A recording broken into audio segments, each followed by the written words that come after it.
Hey YouTube, how you guys doing today? Kevin here coming at you with another video. So today you see a whole bunch of stuff on the table, and today we're going to be talking about why. Yep, that's what this whole video is about. Why? Why? These are questions that I'm going to answer for you guys. Why? I get asked these questions a lot, and there is so much to talk to you guys about. I'm going to talk to you about why this is so important, and I'm going to show you. I'm going to talk to you about why this is junk, and why this is so much better. I'm going to talk to you about pistons, cylinders, horsepower, getting more power, getting more torque, what motors have what on them, and all that type of stuff. We're going to talk about damage. We're going to talk about a lot of stuff. 4-stroke stuff included. Alright, so I'm going to get you guys in the stand, but before I do that, please take a moment and hit that subscribe button if you guys like learning about engines, if you guys like talking about engines, and actually seeing someone work on engines right before you and teaching you guys how to do it. Alright, that's what this channel is about. This is a learning channel, so please hit that subscribe button and the bell icon so when I post a video, you guys get it. And please share this channel. Alright, I really would appreciate that. Thank you. Let's get you guys in the stand and let's get crack-a-lackin'. Alright, so I want to talk to you guys about the KE100, the KM100, the KDs, all those little bikes. All the rotary valves, the 100cc air-cooled 2-stroke bikes that are oil injection, like the TC80, 90, the Suzuki TC100, the what do you call it? The DS100, the KE100, the KM100, the KD100, all of them. Okay, all the Trail Boss, the KV, all of them. Okay, so these bikes are around 11 horsepower. Yes, you heard it right, 11 horsepower. And oftentimes we compare these bikes to, say, a KX or a KDX that are just performance motocross bikes that are pumping out like 30 horsepower. And you're like, wow, this is a 100 too. How come this has so little power? These bikes have so little power. Why? How come I can't premix my bike? Why do I need to have the oil injection? How come I can't go out and buy one of these stupid filters? How come I can't slap one of these carburetors on and make more power? Alright, so we're going to answer a lot of these questions today. Okay, I want to talk to you guys about a lot of stuff. So feel free to keep going, reversing, going back. What's the difference between 2-stroke and 4-stroke? How does this all work? Okay, so we're going to get into that. Alright, so we're going to start off with the cylinders. Okay. And why earlier KEs and Trail Bosses and some even KVs like the G4s actually had more power than the G5s. Yeah, you guys are like, what? It's true. So here's one of the differences, okay? This is an aluminum cylinder, not the same, same as all of them, right? The ports are all in the same place. Okay, the ports inside the cylinder. This is a cast iron one. You can tell because it's got rust on it. Aluminum don't rust, it just corrodes. So right off the bat, you noticed a couple things. Alright. Right off the bat, let's see if you can focus. There we go. Focus. There we go. Alright, so right off the bat, you notice that the cylinder is the same shape. It has the same amount of fins, and they're all in the same amount of place. Same exhaust ports. This one's bolted. This one's got studs. That's not a big deal. It'll work. When you get into looking at the cylinder itself, on the inside, you can see the transfer ports. That's what these are right here, transfer ports. And they are the same. Okay? You look at an earlier bike, transfer port is wider open, more openings. See? In comparison, look at this. See if I can get you guys in the same frame here. Okay? See? Alright. This one has a little bit of structural webbing. And if you look at the transfer ports, there are 2 ports. 1 and 2. On this one, it only has one port. Okay? So there is, right there, right off the bat, a difference between the earlier ones and the later ones. Okay? So those are the two differences. And you might notice the exhaust port is different. But back then, they had these adapters that would bolt onto here. No, not that one. This one. That would bolt on, and that the exhaust would be held on with a couple of springs. Alright? So it would reduce that big giant port down to the regular size as well. Okay? That's why this made more power. It's because the restriction was different. But the horsepower wasn't much. It was only like a half horsepower. How come? Because they took out the webbing. There was no webbing in here. But you can see the thickness here and here is smaller than the thickness here. Okay, so they had a better flow, but the real estate was actually the same. So how can you get more horsepower and torque out of this one? It's simple.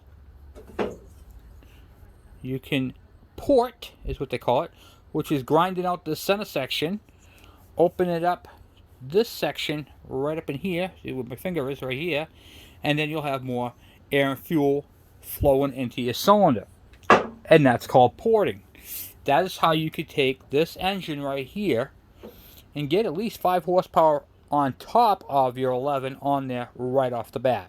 Okay?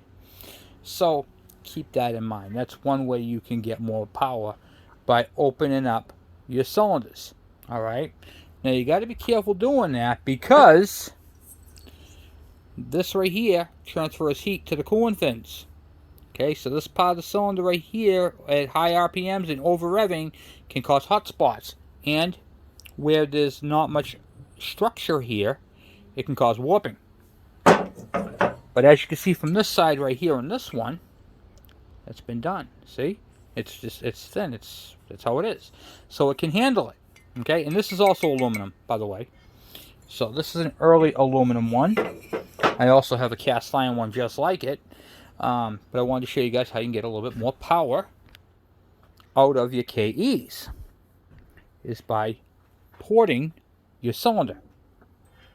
But as always, you got to be careful when you port, and you have to know what you're doing. And you can use a grinding set, which I'm going to show you guys how to do that at a later date, but not today, because this one right here is going to be ported and bored out and reconciled. So that's what's on the docking plate for this one. Okay, so we got that part done. That's how you can get more power. That's why I'm answering all the why questions today. One of the other questions I got: how come when I put this carburetor, that is cheap, it's like a $30 carburetor, it's nothing really to it, it's a flat slide carburetor, how come, now I have a bunch of bikes, Kevin. Oh, what do you got for bikes? I have a KX100 and I have a KE100.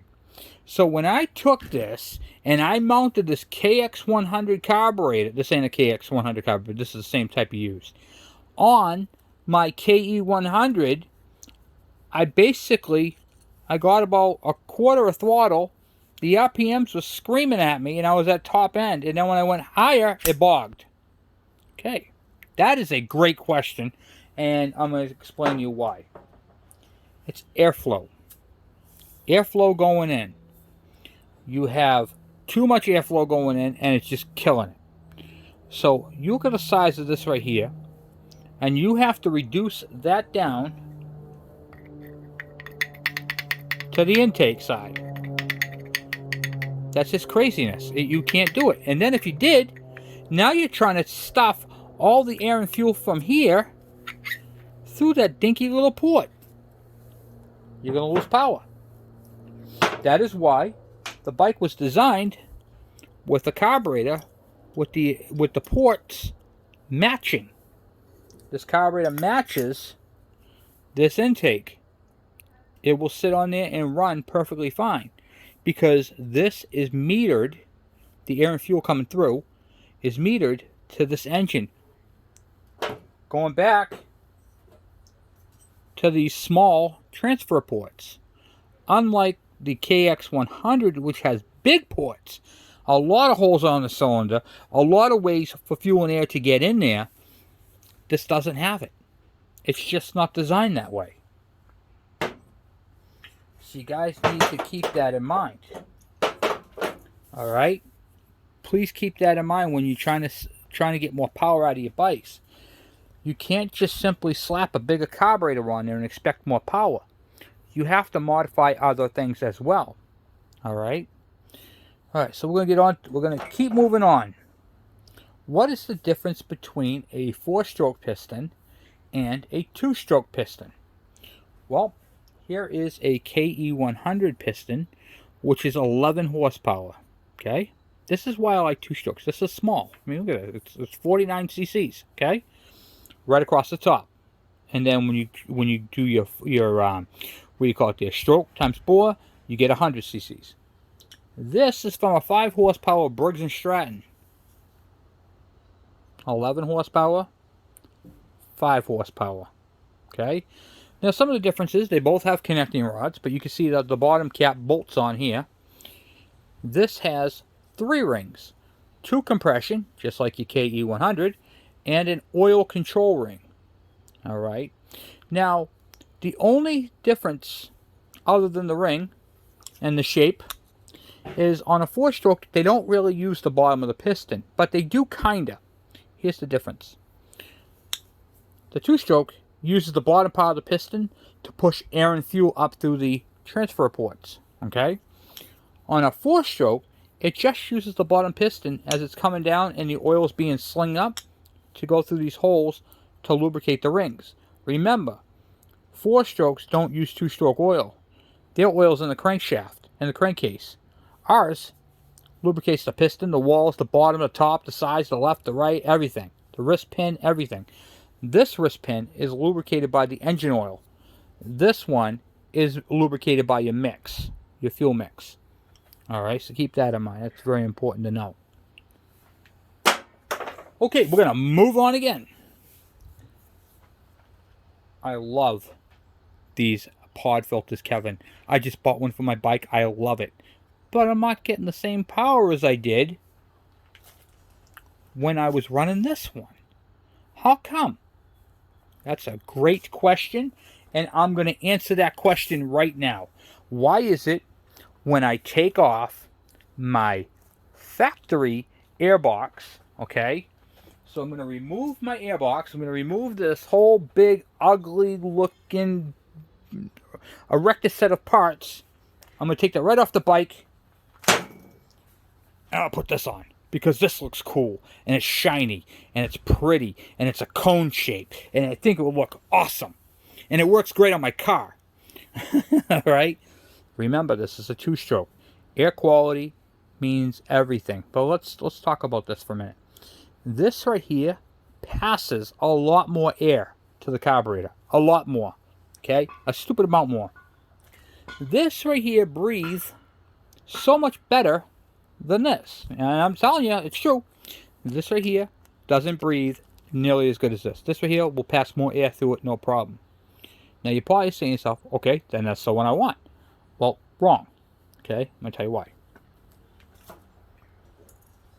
Your carburetor jet at the bottom. Your carburetor jet at the bottom, this piece right here. That's what a jet looks like. And this right here, its job is to suck the fuel from the carburetor bowl up through the center. When you open up the throttle, okay, this main jet feeds that center orifice, and as the air goes through, creates a low pressure and sucks fuel up from the bowl through that tube, the orifice tube. Okay? This right here, this jet, when you jet a carburetor, you have to take in everything into consideration. Carburetor, air filter assembly, and exhaust. Okay? And size of the engine. So this engine was calibrated with this main jet involved in mind. Okay? When you put this air filter on the carburetor, just like so. Now tell me that doesn't look nice. That definitely looks cool. But here's what happens. Okay? more air goes in, less air goes through this, and less fuel goes through this. Well, not less fuel, same amount of fuel goes in, but more air goes in. Now you just created a lean condition. All right, so now you're getting more air than you are fuel, and that creates a lean condition. All right. Now what's happening is your bike right now is absolutely screaming. The second you put this on, your bike is flying. I mean, you're like, wow, I can't believe the power. Then, as you're riding it, you're going to feel the bike lose power. Why is that? Because that lean condition is actually burning a hole in your piston and causing the metal to melt, the cylinder to overheat, the rings to shrink down. I mean, you're causing a lot of damage, but you don't realize it because at the time you put this on, the bike is running pristine, perfect. You're getting too much air, leaned out. This bike is humming, okay? And then it just doesn't. And you're like, oh, what happened? Why did my bike stall out? What happened? Then you put a compression gauge on, you get under 60 pounds. What happened? You just burnt up your engine because you didn't jet the carburetor to match your air filter. Now, why don't I like these air filters so much? I'm going to show you guys why I don't like this air filter. Okay? Reason one. This is outside. Okay? This is an air filter. Now, I'm going to show you guys this. If you look inside here, you can see how dry it is. All right? Now, watch this. I had filled up a 16-ounce soda bottle with water. Just regular water. Okay? Right out of the tap. This is why I love doing this channel, guys, to show you guys stuff. This is perfectly dry inside there. There is no liquid in it. So I'm going to hold it at an angle. All right? I'm going to go like this. Watch this. I'm going to dump this right onto here. I'm going to just submerge it because this is going to simulate rainwater and going through puddles. Okay? Just watch. You left your bike out in a rainstorm. Okay?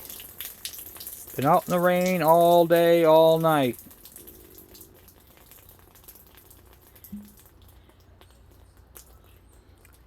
If you can see it or not, but now there is water inside the air filter assembly. Okay? Now, water just went through this air filter and now it's inside of here. It's all wet. Okay? We get the water right down the tip. Okay? So, water just went in your air filter assembly. Not a whole lot. This thing does pretty good with beating the water off, but you can still see there is some water in there. Alright? Well, anyway, this right here lets water in. And now it's hooked up to your carburetor. See how it dried off pretty quickly? Well, you think it's dry, but now you kick your engine on. Now you just sucked water through. Now, why does that matter? That matters because water and oil don't mix. In fact, I'm going to show you that too. I took some motor oil and some water, and you can see how the oil's on top and the water's down bottom. Alright? Now, what does it look like when an engine sits for a few weeks with one of these air filters? Say you put it away for a while, it's sitting out in your backyard, blah, blah, blah, right? I'm going to show you what it does to it. Here is a prime example of a crankcase that has water damage. This is what happens when you introduce water to your crankcase. Okay? That's why these are junk. If I ever see a bike with these on there, and I'm going to look at a bike, and guys go, oh yeah, man, I just put those on, ain't that cool? I know a couple of things.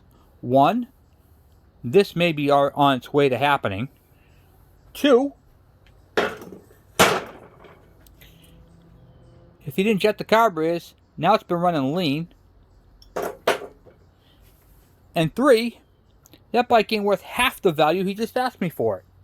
Not to mention, I now have to go take this stupid thing, throw it in the trash, locate an airbox for it, all right, and then start everything over again. And some bikes, when you buy bikes, you guys know, you guys are with me, sometimes find an air filter assembly, especially like on a KV75, they're stupid money and they're hard to find.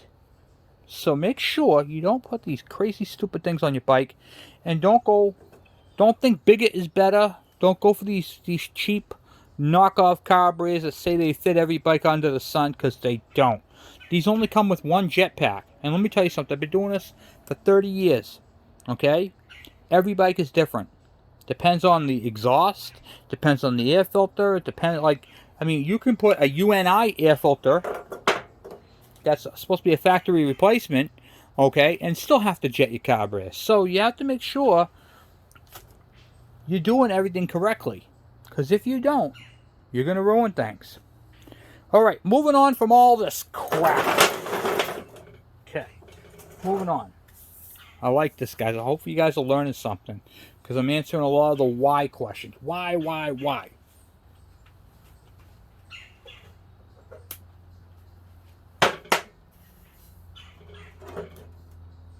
We're going to talk a little bit about why two-strokes have a better repetition on the racing circuit than a four-stroke. Okay?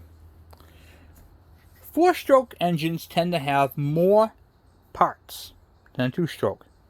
For instance, the connecting rod has a bearing cap and 2 bolts.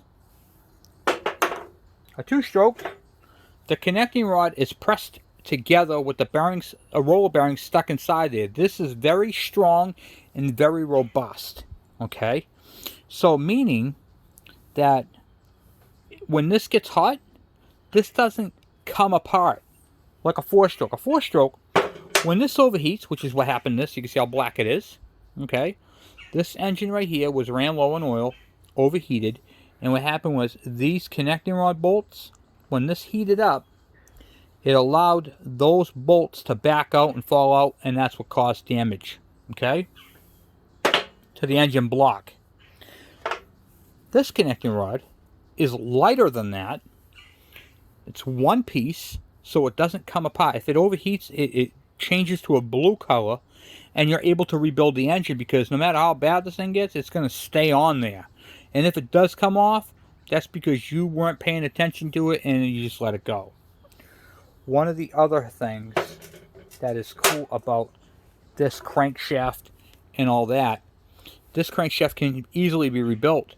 So if you overheated this thing and you ruined it, you can buy the connecting rod, you can buy the bearings, and you can buy a new pin. See right there? It presses in and presses out. And how do you press those in and out? Well, we're going to be doing a video on that at another time, but I'm going to show you guys something. That right there is a press. And I'm going to show you guys how to rebuild the crankshaft at a later date. But I just wanted to show you guys what one looks like. That right there is a 12-ton shop press. Okay, back on these. A four-stroke has a very distinct look to it. These are called the counterweights, and these are called journals. Okay, so the counterweight on these right here are what keeps it in balance. So when the piston's down, these are up. As it's going, the weight of the piston gets thrown up and these weights come down. This right here is what keeps the engine balanced. The two-stroke looks a lot different. You can see how these are completely round. You can actually see the weights. They're casted into it. See how they cast into it?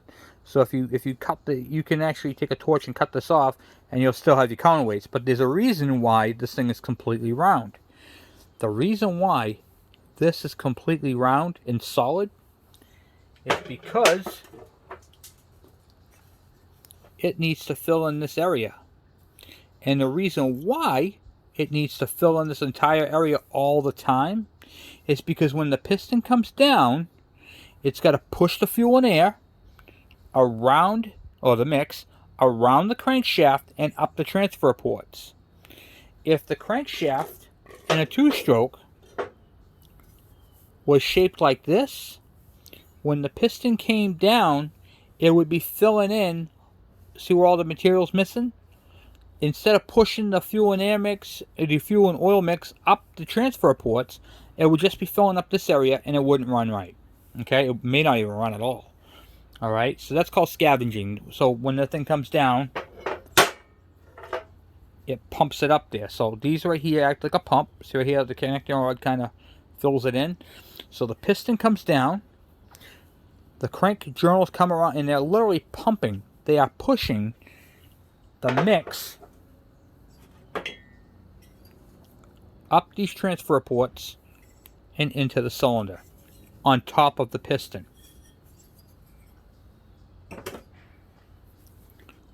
It's a very big job. Okay, so these engines work extremely hard. Two-stroke engine is smaller than a four-stroke engine, weighs less than a four-stroke engine, and has fewer parts in it, and works way harder.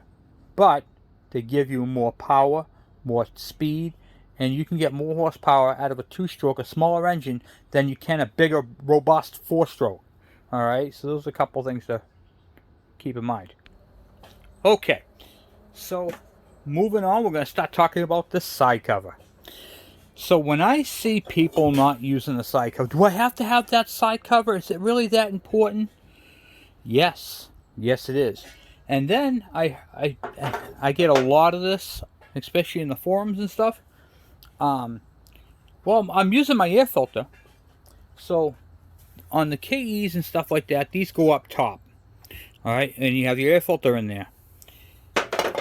If you're not using this, this is useless, okay? Because these have to work together. This right here filters it, and this keeps the dirt and stuff out of the engine. Now, what happens if I ran my engine without this? This is a piston from a cylinder that was ran without that cover. Dirt and debris got inside the engine and just tore it up. It broke the case, not the case, the skirt of the piston. It caused overheating, loss of compression, and ultimately engine destruction. Not to mention what it did to the crank bearings. That is why this is so important. Now, I want to talk to you guys about that again. All right. Remember, I was just telling you about this air filter right here, how this right here lets in a whole lot more air than this. If you're running this cover, not running this cover, and this cover's off your bike, you're even putting even more air than this. So there's no air restriction, which is what a two-stroke needs. So now, you just created a lean condition because you have more air going in here at a faster rate then fuel can be supplied, and that creates a lean condition.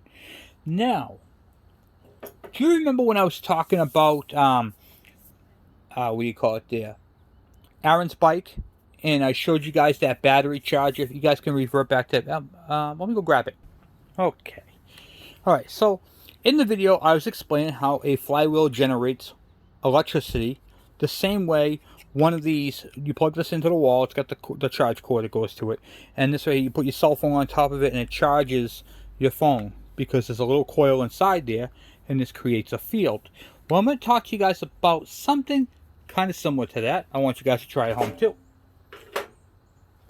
So, if you want to know how air flow works, I'm going to show you guys something super cool that you guys can check out at your house. Alright, I want you guys to go for a run up your street with no mask on. Just go for a run, 2 seconds up the street, and come back. Alright, you're breathing hard, and you were able to breathe just fine. So this is my mask right here that I wear, my motorcycle mask that my wife bought me. Thank you, Laura. And when I'm wearing this mask, and I go for a quick run up the street, I'm having a hard time breathing, okay? Same thing. It slows the air down. So you can put your mask on, go for a quick run up the street, same way you did, and you'll find out you're having a little bit harder getting air. Okay, same thing. The idea is to get more air into the engine, but you got to match it with a jet. And if your engine ports aren't designed for that, you're going to lose power. You're not going to go up. Keep that in mind, okay? So everything has to work together. All right, meaning the intake port, okay, that the air and fuel and the air fuel mix goes in, is matched to your transfer ports. Okay, it's matched to the type of air filter. It's matched to the carburetor. It's matched to that jet. It's matched to your jets. It's matched to your exhaust system. You can't simply change one thing and make a massive amount of power. It doesn't work like that. Okay? There are things you have to do to modify the bike to get more power. If you want to run a carburetor like this on a KE100, you're going to have a lot of work to do. Meaning, you're going to have to port the cylinders, okay, to get more. You can keep a 100, you can keep the standard bore, that doesn't matter. You got to port the cylinder, you got to port the transfer ports so it can accept more air and fuel. It can pump more air and fuel onto the cylinder. You have to jet the carburetor to accommodate that, to accommodate this. You know, everything has to work together. All right. So another thing I want to talk to you guys about, which I did a video on this a while back too, but I'm going to show you guys again. I want to show you guys how a 4-stroke works. All right, and why they do what they do.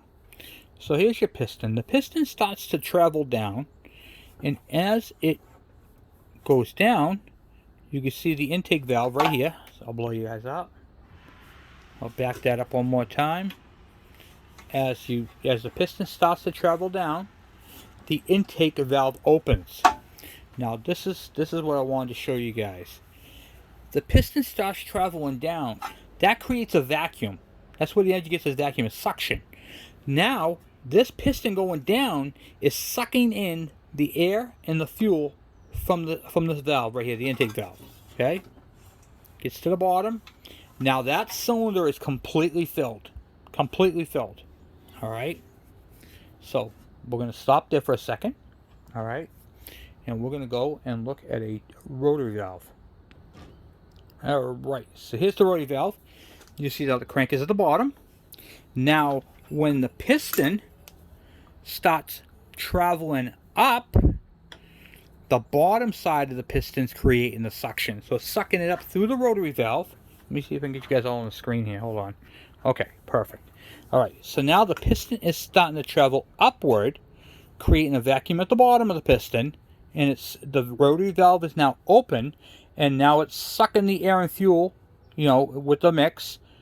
Not the mix, but, well, on some of them it's a mix, but on this one, the oil pump is pumping the mix in for you. But I'm just going to say air and fuel. The air and fuel through here, up through this side right here. You can see this little, you can see right there is the port. Okay, I want to show you guys this. Okay, all right, so you can see right here, you can see this where my finger is. You can see that rotary valve right there. See where the piston is? Okay, so when the piston starts to come up, it creates a suction. See how the rotary valve just opened?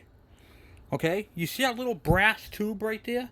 That is for your oiler. Right now, your oiler is spraying fuel at the rotary valve. That's why you need to keep that connected, okay? And don't block it or bypass it or anything like that. All right, that's lubricating your rotary valve. Your air and fuel is now sucked in it's sucking in right now. You can see how the piston's moving up. Suction, suction, suction, suction, suction. And it's just at the top. See right there? It's starting to close. All right, so here's what happens. All right, that's the intake part of it. Okay, so your intake. Now here's the thing I want to talk to you guys about. Okay, this is the cool thing about the 2-strokes. Now, it just sucked in, you just saw the valve opening, it just sucked in all the air and fuel at the bottom, okay? The piston, as it's coming up, guess what's happening? It's using the top part at the same time as the bottom. So, the stroke before it, the compression stroke, this is now compressing the air and fuel mixer up into the chamber, all right? So it just sucked in the fresh mix It just compressed the air and fuel, and then it sparks. Okay? We're going to go back to the 4-stroke. I'll show you guys how these compare and how they work. Okay? On the 4-stroke, remember, it's sucked in the air and fuel. It's into the cylinder. Now the piston has to come all the way up to the top and compress it. Now, the 2-stroke just did that same thing. Okay? Comes up to the top. Pow! The spark plug fires, and it drives the piston downward. Okay? The flywheel, it carries it around one more time. That's called the power stroke. The flywheel carries it around, and now it has to come up to the top, and now it's pushing the fuel that drove the burnt gases that just drove the piston down. It's now getting rid of them through the exhaust valve. Okay? Boom. And now it's intake again. Alright? So you saw the intake, the compression, the power, and the exhaust. 4 strokes. That's done on 2 revolutions of the crankshaft.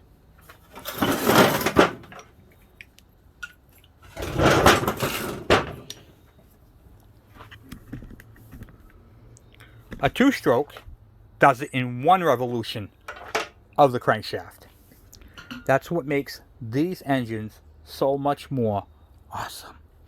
Okay, so now the piston sucked in the air and fuel mix down here. It just compressed the fuel and air mix that was on top of the cylinder.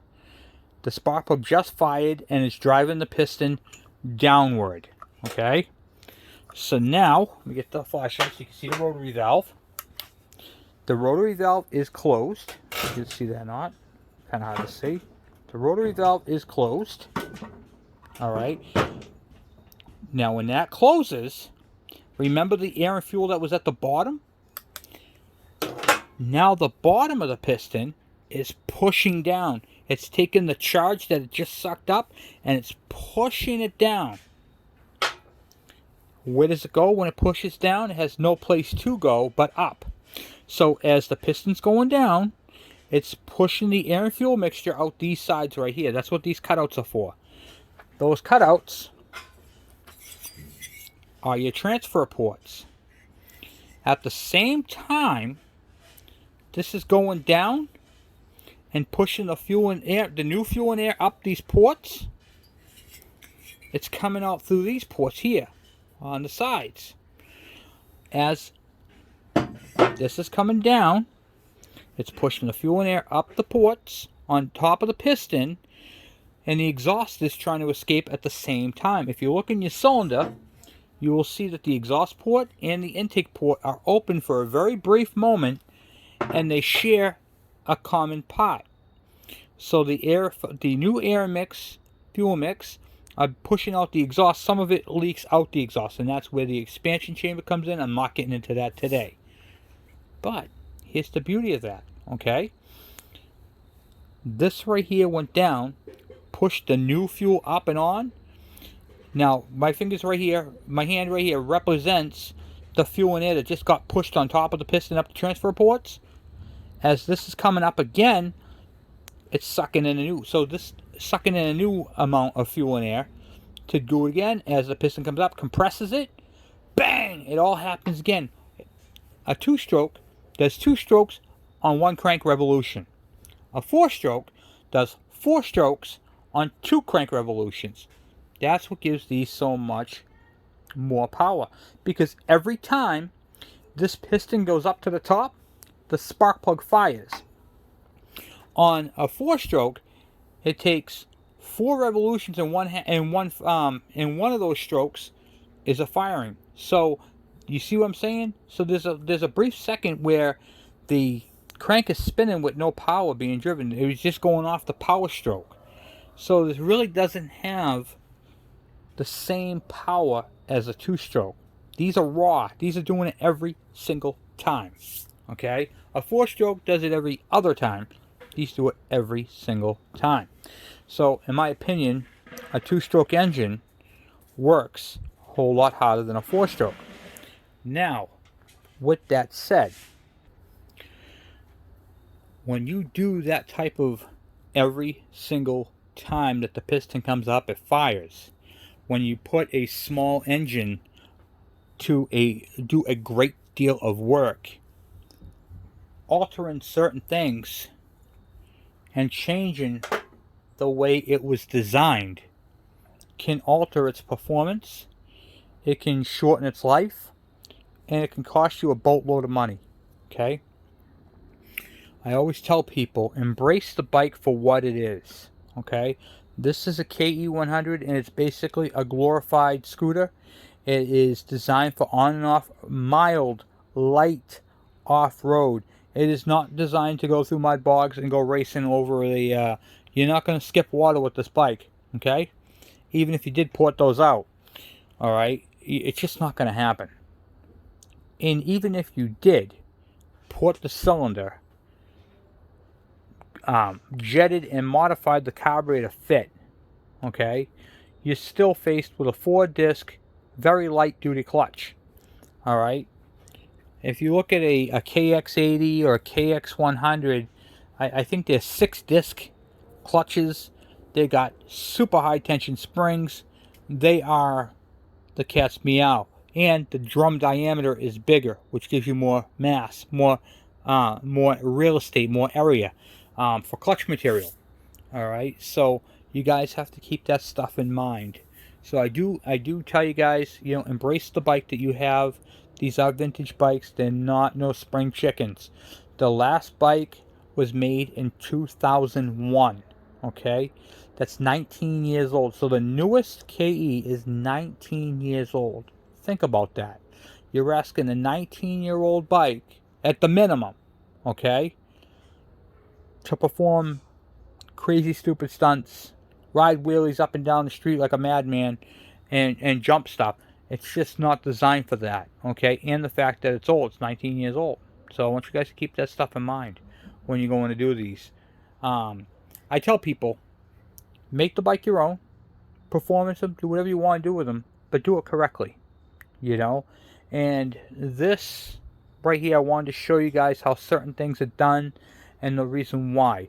And if you guys have any questions, by all means, please put them down in the comments section so I can answer them.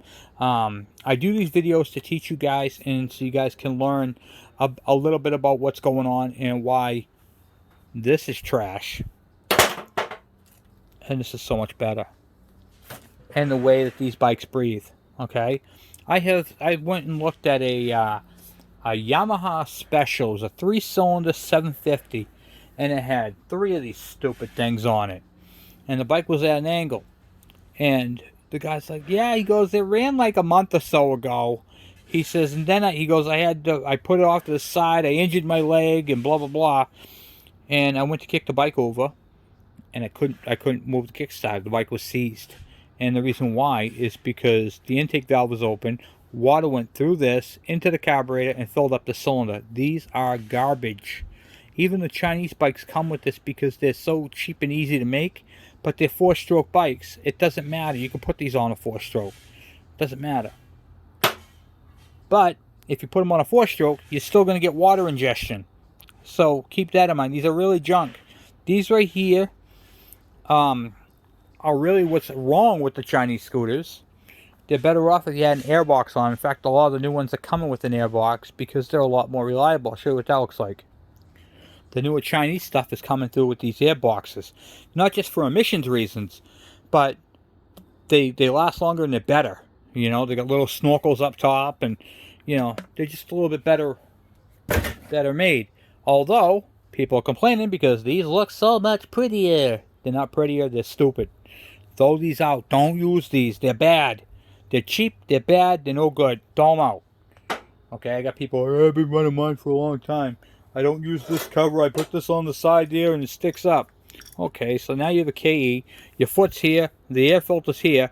And now you mean to tell me when you go through a puddle, water doesn't hit it? Doesn't make sense, guys. Come on, don't use these things. They're junk. Alright, so that's what I got for you today. Hopefully you guys learned something. And feel free to comment, you know. Let me know what you guys think about all that. So this is why. I'm going to label this video why. Why is it the way it is? And here is why, and here is because. Alright? hopefully hopefully you guys got something out of this. There's a lot of information. I compared a 2-stroke to a 4-stroke and showed you guys what happens and the reason why they're built the way they are, you know, which is really, why is it built the way it is? So that's what I'm going to label this video. Why is it built the way it is? So anyway, guys, thank you for watching. Thank you for hanging out with me, and I will talk to you guys later. I'm out.